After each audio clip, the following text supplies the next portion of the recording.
My name is Tess Soltau. I graduated in '05. My name is Kelley McGillicuddy, and I graduated in 2010. I'm Kropp, and I graduated in 2014. My name is Angela Winsor, and I graduated in 2008. I'm Nathaniel Adams, and I graduated in 2004. My name is DJ Carter. I am an assistant director on a television show called The Middle, and I graduated in 2003. I currently work for the Walt Disney World Company as one of their equity contracted performers. I am a freelance photographer. Elementary music teacher. And I'm an actress.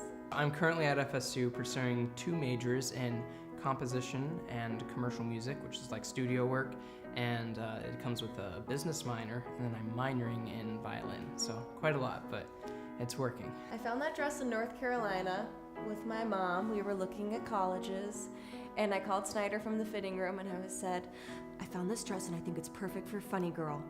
Can I get it? And he said yes, and then I brought it back, and then I wore it for Funny Girl. When I was here, I started with the high school department in like 4th grade. So I was in that program for like 8 years. One of my favorite performances was, I guess, all the performances of Phantom of the Opera. They really gave me a lot of opportunity to shine there. They put me up in a box to play violin during one of the scenes when Christine is going to the graveyard too, even though, I guess it's just artsy, but it was a lot of fun, and I really enjoyed that aspect of it, that they were very flexible and sort of made the show cater to us as a student body rather than just this show by the script. It was really fun. My favorite show that I ever was in at King's was Les Mis. I just felt like the cast, and I don't know, there was something very like electric about it. Titanic was just out of this world. It was unbelievable, and I got to spot an iceberg, and I sang a dit song, and it just was unbelievable. It just was such a powerful, memorable experience, and I'll never forget it. One of my favorite shows that I did like in high school, it had to have been like Children of Eden. That one was, it's not a show that's done very often, and it was just such a fun show, and we just like had a great time doing it, and there was just something about it that it was just awesome. It's a toss-up. I loved Aida. I loved every second of every rehearsal of Aida, but I also loved, my class sort of started the worship band tradition, and so I got to play with the band weekly in chapel and in some of the Feb shows and fusion shows, and those were always really, really good, fond memories. Funny enough, it's the one most recently did. I had the opportunity, it was a major blessing to be able to come back and do Les Mis again as the last one that they did in the gymnasium. It's actually not the gymnasium I did it in, right? But so that was a blessing, but of course then the one I did as a senior in high school too. It's a little bit too far ago, but. But it's really cool and exciting to just see how big it's gotten. Like there are just so many people there's just like a renewed like passion for this art and this business, and it's so cool to see the kids and their heart and their passion for it, and just like these shows. I mean, and the shows are still like the best thing you'll see in this county. The depth of talent and the scope of skill sets and the scope of learning, and also just in the overall professionalism of the students. You forget that these students are in high school, for sure. It's insane now. It's just unbelievable.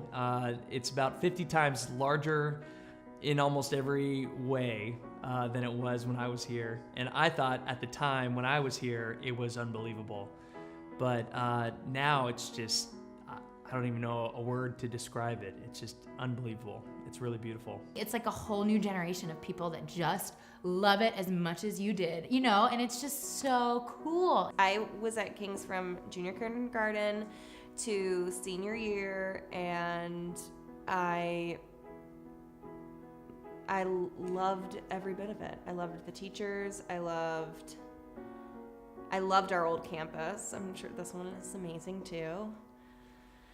I love that we were taught to be good people. So it's only been 3 years since I graduated, but to see that King's now has seemingly like a platform that fits the quality of performances that King's was already giving, I think is just phenomenal, because now we're just going to see, when the quality of King's performances can meet with now a quality platform that matches it, it's just, it's limitless, the things that they can do now. The growth of it is just, it truly could only be because God was involved. And it's not surprising knowing Schneider, right? But it's pretty remarkable. And it gives you a lot of pride to know that you were a part of some of the years that kind of helped form that. There's not a lot to do in the arts for young people in Florida, so King's gave me the opportunity at a young age to be able to do what I always wanted to do and to get good at it. I owe everything to this program and to David and to Sonia and to Mark, who was here at the time. I owe my voice and my career and 100% to them and how they've kind of helped mold me here. I mean, without Schneider, I don't know if I know that there isn't anyone that would have been able to offer me what he was able to offer me and guide me the way that he did and support me, and he never judged me. It was all, I'm so grateful. David Schneider has impacted my life in huge, deep ways, probably deeper than he knows. Oh, I'm gonna start crying. The first time I ever sang in a fusion show, I was singing Annie, and it was me in this like raggedy little costume with a handheld mic, and it must have been 4th or 5th grade. I was like a baby, and I walk out on the stage, and I sit down on the stairs, and he starts playing, and I start to sing, and the microphone is not on. No one can hear me. I have this like little tiny little voice, and no one can hear a thing. He stops the whole show, which he stops the whole show. Comes up to me, turns on the microphone, grabs it, and goes, "You guys, I had to stop it, and she has to start over because you have to hear the voice that this girl has." That to me was a moment that I still haven't forgotten 15 years later, how many years later? And it just meant so much to just have someone like that in your corner, and always, he has always been a great support for me. I grew up in a musical family. My parents sing, my grandpa sang, and I'm stubborn, very stubborn. So I think there was a long period where it's like, I'm not singing. I'm not gonna sing, and I stuck with that until Schneider pulled me out of class. They lied. They said come down to the music room, there's something that you need to do, and he had me sing. I didn't sing. I think it was Amazing Grace. I sat there and did nothing. I stood up there as he played, and he's like, "Oh, you sounded beautiful. You're in choir. You've made it into his people." I didn't sing. So if had that not happened, I think I would have continued being stubborn. And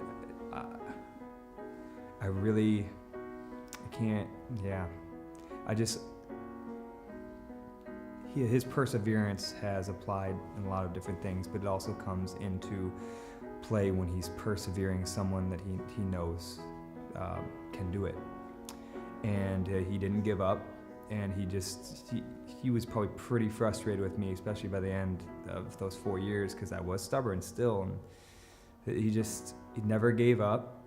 And he brought out the best in me, and I would not be still probably so involved in music had he not just kind of went against the grain and just made sure I did it. So I'm very thankful to that, eternally grateful. I mean, come on. Where do I begin with this guy? I mean, Mr. Schneider, I would not be where I am today without him, without a doubt. I was a baseball and football player, didn't even know anything about musicals, didn't sing, didn't dance, didn't act, didn't know how to do any of that stuff, didn't even think it was a possibility. And that man opened my eyes to that world, and I am where I am today because of him, without a doubt. And I know I can always come back here and I can talk to Mr. Schneider and Miss Santiago and just get encouraged and know that they see my potential, even if sometimes I don't, and they're always pushing me to the next level. Even though I'm not a student there anymore, and they're like family. He comes and sees everything that I'm in, him and his wife Becky, and I feel there's been times in my life, even personally, where I feel like I can reach out to them, and I just know that they'll always be there. They're like family. He has such a love and a passion for his students, and it's something that you don't find very often, and it's something that you can't, that I personally will never be able to thank him enough for. It's crazy. Like, I can't imagine my life and like the course that it took without him. Truly, it's insane. Yeah. I mean, he's a brother. He's a friend. I love the man. He's really just a mentor, and I just respect the heck out of him, and I love him. He's great. More than just, performance-wise or professionally when it comes to, obviously he's a great trainer and a great music teacher. He was one of the first people to invest in me personally, just on a relational level, and be, really a pastor to me in a lot of ways. And of all the things that I've done since I've left King's that I'm proud of more than my performances, more than any, goals met or accomplishments, the things that I'm most proud of are the times that I've been able to invest in people in a very personal, intentional way. And really, that was modeled here first for me through David. So I'm incredibly grateful to him.